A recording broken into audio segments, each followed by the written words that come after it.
Hello folks, 2.1 is coming. I should be posting this video after the stream happened. As you guys may know, I've started an American account that is completely free to play. I don't plan on breaking that promise. I haven't bought anything yet. I'm going to be pulling Acheron on that account. And while a lot of people may be speculating that Acheron is not really a good free to play option because of the caveats that she has, I will be pulling and I will show you a few reasons as to why Acheron is good for a free to play account. Me specifically. I want you to know that this isn't a completely positive review. Some of these reasons are backed up by a couple of things that I have that I know that others won't, and I'll be sure to mention that to you. With that out of the way, let's get into the first reason. She has very few team overlaps. Now, Acheron's teams are characters that don't have a lot of other meta archetypes actually. For example, a Jingliu carry team involves Bronya, Tingyun, and the Sustain. That's usually her. I think that's her best team aside from dual DPS Blade. This is also the case for Zila hyper carry, Himiko hyper carry,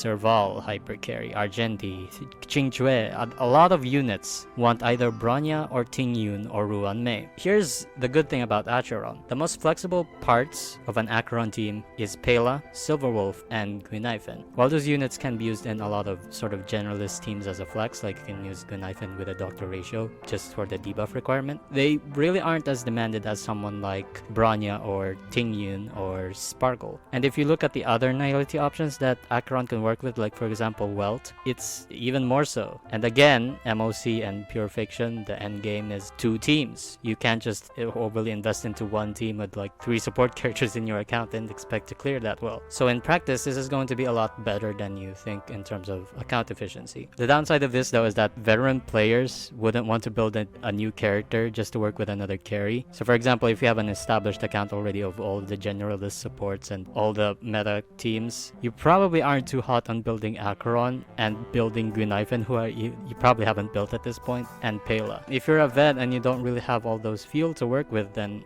it's probably a waste. Of course, I have all the fuel in the world, so this isn't a problem to me. Yeah. Number 2, increases the value of specific light cones. Now, Acheron's value increases and decreases quite a bit if you don't have the builds that she needs. One of these pieces for her builds is on the team member, is Resolution. You need to put this on someone like Pela. It increases Acheron's burst stacks and gets her burst up much faster. Another light cone that boosts Acheron's value a lot is Trends of the Universal Market, a preservation light cone that applies burn. And my god, does this really speed up her stack. And last piece of the Acheron puzzle is her personal light cones. Now she can use either Goodnight Sleep Well or her signature. I don't think I'm pulling for her signature, we'll see. But if you're missing one of these crucial pieces, again, this is going to be a downside. It really doesn't feel good. If you don't have trends, you slow down quite a bit on stack building. If you don't have resolution, also it really slows down. If you don't have Acheron's personal light cones, it's a very huge damage decrease. So again, this isn't a completely positive review. For me, I have 2 out of 3 of these pieces, so I'm fine. But for others, no.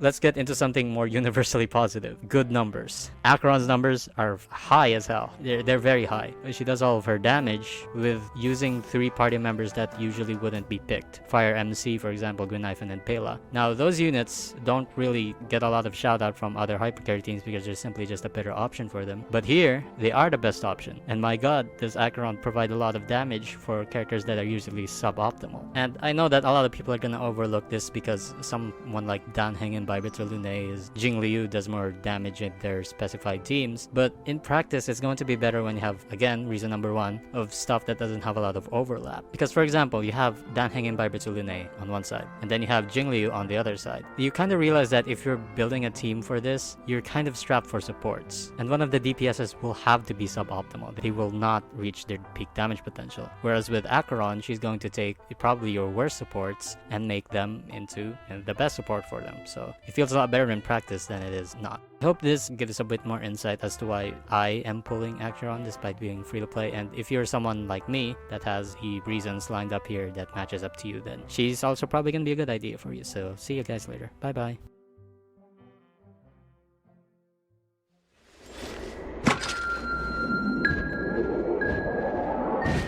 無下進みましょう。